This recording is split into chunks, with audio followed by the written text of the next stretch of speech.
Good morning. How are you? Good morning, guys. How are you today? Thank you so much for joining me again for another episode. Whew, guys, I don't know what's going on, but you guys are amazing. Thank you, thank you, thank you, thank you, thank you, thank you for the support. I just looked at my impressions, my my views and how they're growing every single day. Like, you guys are teaching me how, like, the phrase every little thing counts. You take one step at a time, and that's what this journey has been about. Like, it has been interesting and so beautiful to just see how this is growing slowly but surely. And I've always been like a perfectionist, someone that wants something to happen like the next day. Like, if I put something in, I want to see the result tomorrow. And and although I am seeing that, because every time I publish something, the next day I get views and everything, I'm just like, I'm surprised, right?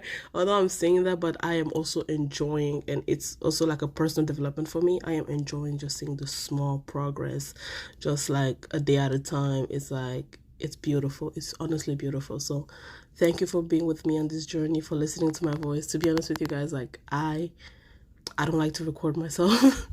So this was one of like my New Year's goal, to push myself forward.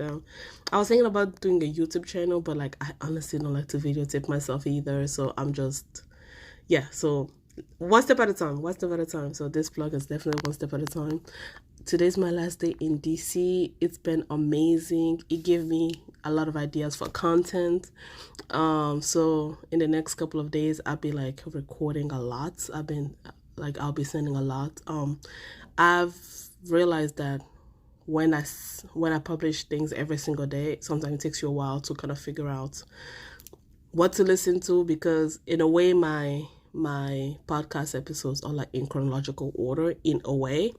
And I'm trying to see how, and I feel like you guys like it that way, because you feel like, oh, if we heard this one, the theme is going to continue like in a different direction the next episode. So in a way, I like doing it that way. But like, sometimes when I just get an idea and I want to talk to you guys, I just feel like they need to do it. So so I'm going to see how these contents are going to play out, because yeah, so I'm not gonna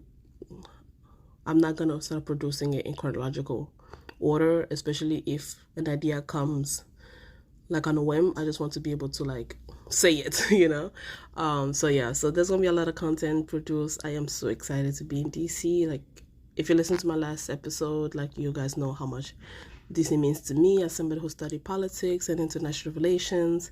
So being here is always amazing. I learn a lot about myself. I learn a lot about what I want to do career-wise. My idea get expanded. So I am like, DC will forever have a place in my heart. And speaking of DC, I was like, and also, yes, my travel blog. Again, thank you guys. Thank you for being amazing, for being supporters. My travel blog, once again, is called See the World, CY the World. Yes, so over there I get more into like travel tips and travel stories, and I think this is gonna be like a travel story that's gonna kind of like link to growing up Congolese in a way. But yeah, so I always have amazing experiences when I travel abroad. I always, like, for me, traveling allows me to kind of be free, to kind of like get myself away from like the constructs that I put on myself, because when you're traveling, nobody knows you. You are anonymous. You don't have friends. Nobody knows you. Nobody can judge you. So you get to be yourself, like your truest self, right? Because when you're in environments that's where you're vulnerable, where it's like there's no judgment, it's good to push yourself to do things that you will never imagine doing. And it was interesting because the last couple of days I've been seeing this guy. I've been seeing this guy, and it happened in a weird way, because I'm here at a conference and he was also part of the conference. And we met, we hung out, we went out to eat, we explored DC, we traveled. Like, for me, it's like, if I can travel with you, then you play a special place in my heart. And we were just talking about like constructs and everything. And then we had our first kiss and blah blah blah blah. And I was thinking about it, so I was just like, and I remember in previous episode I talked about how, like, in African cultures for women it's like, oh, if you hang out with a guy, you have to foresee marriage. You have to foresee if this is going to be the one. Can you present them to your family? How cute he? How cute your babies are going to be? How tall is he? Are your baby going to be tall if you stay with him? Blah blah blah blah. This is the first time in forever I hung out with somebody and not have those thoughts. Like, this is the first time I went on dates with somebody and not think about the outcome of it. Like, is he gonna be my husband? Is he gonna, like, I did not think about that. And I remember when we kissed, it was like, we kissed because we kissed, right? The moment was right, so we kissed him. And I was just thinking about, like, and then we started talking about, like, his culture versus my culture and everything, and we started talking about, like, sex. And I remember feeling like, oh my God, although we are raised to be married, we're raised to be mothers. In order to be a mother, you're going to have sex, right? We are not raised to be sexual beings. We are not raised to think about, can we have sex today? Or, like, how long should we wait before you... Like, we're not raised to be sexual beings, because, like, it's weird to think about that, because it's like, I remember in an other episode where I talked about the black woman's body. The black woman's body has been sexualized since the beginning of time. When we walk, we're sexualized, right? Because our bodies are, I don't know, quote unquote exotic, you know, like something to look at. Some, like, guys want to touch it, like, guys want to, like, you know, admire it and everything, blah blah blah blah. And although our bodies are sexualized, we lose our femininity, because it's like, do you even see me as a person? Do you even see me as a woman? Do you even see me as a feeling? One thing about me is, like, I've never wanted to be just a piece of ass. I've never wanted a guy to just look at me for my body. I wanted somebody to be with me for the long haul, somebody who want to stay with me, somebody who want to have sex with me, but be in love with me while they're having sex with me, right? And so, although our bodies are sexualized, as people, we have never had the mentality of being sexual beings. Like, I cannot just have sex on a whim.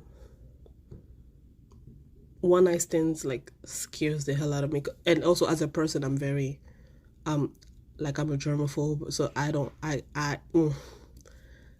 have to cross all the T's and all the I's before I get, like, with the man. And for me, like, I have to get to know you. You have to strike a deep core in me for me to feel comfortable to even be naked around you. So I never imagine being in a situation where you're like, oh, I met this guy at 7 a.m. At 8:30 we're having sex. Like, that never happened, because, again, and I'm realizing this as I'm talking to this guy and we're having conversation about just, like, cultural stuff and everything. I'm just like, he thinks I'm pretty, he thinks I'm nice, he wants to see me later on, blah blah blah blah, and everything. And I just don't feel this. Like, I don't feel like I have the permission to be sexual with him. I cannot be sexual with him, because sex is supposed, and I hate people, like, not that I hate people, but, like, I'm not a believer to wait until marriage. I never made that promise to God, because I'm just like, I don't want to break promises. So I've never been like, oh, I'm going to wait until marriage. Like, I have sex with my ex before, but he was my ex. He was my boyfriend, right? We were in a relationship. So the idea of being in a relationship gave me kind of, like, the liberty, right? Because it's like, oh, I'm with somebody who's with me, who loves me and everything. It's not just some random guy, you know, like, there's an emotional connection here. That's why I slept with them. But a random guy that I just meet and we're like, I met like 24 hours ago,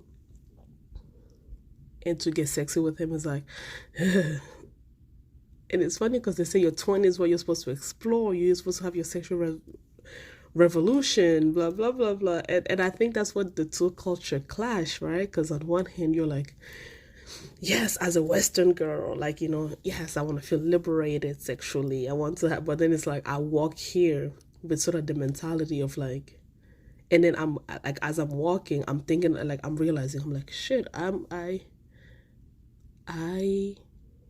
don't see myself as a sexual being, as somebody who can express herself sexually or be sexual with somebody, like on a whim. I was like, I still have those old traditions embedded in me, even though I like subconsciously I still have those because I don't act on it, right? I don't walk around seeing myself as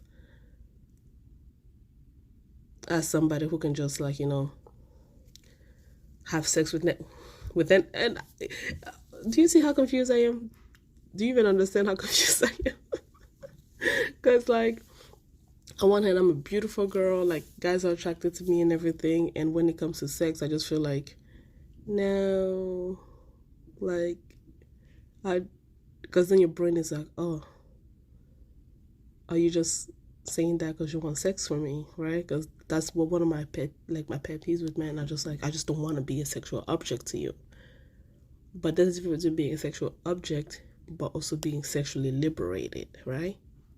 So how do you navigate between both?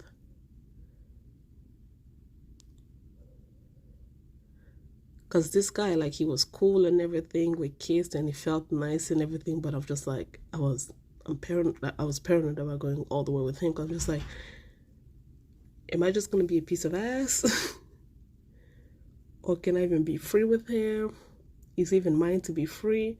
And I was talking to my friend's like, well, those are the perfect people to be free with, because you're like, you don't know them, but I'm just like, but how about if you have something? How about if it, you know what I mean? What, his social security number? Does have an FBI case? Oh my God. Oh Lord. Yeah, cultural clash is happening here for real. For real. And I just finished having breakfast with my friend, and I was talking to her about this, and then she was just like, why not 20s? This supposed to be normal. And I'm just looking at her, I'm like, yeah, the side of me that grew up in the West believes in that. But the side of me who's just been constrained by, like, African and Congolese, like, teachings, sort of like, yeah, yeah, I'm always like afraid. I'm just like, because on one hand, because I've always been so sexualized while not seeing myself as a sexual being. So trying to kind of like heal from both different type of constraints is interesting. Is interesting. So yeah, I don't know, y'all. What do you think? Let me know. Do you understand where I'm coming from? Does it even make sense? Because honestly, my brain is torn. But that's what I come talk to you guys for. But yeah, thank you for listening to my rant. I'll talk to y'all later. I have to go pack because I have to catch the flight in 3 hours. Bye bye. Have a good day.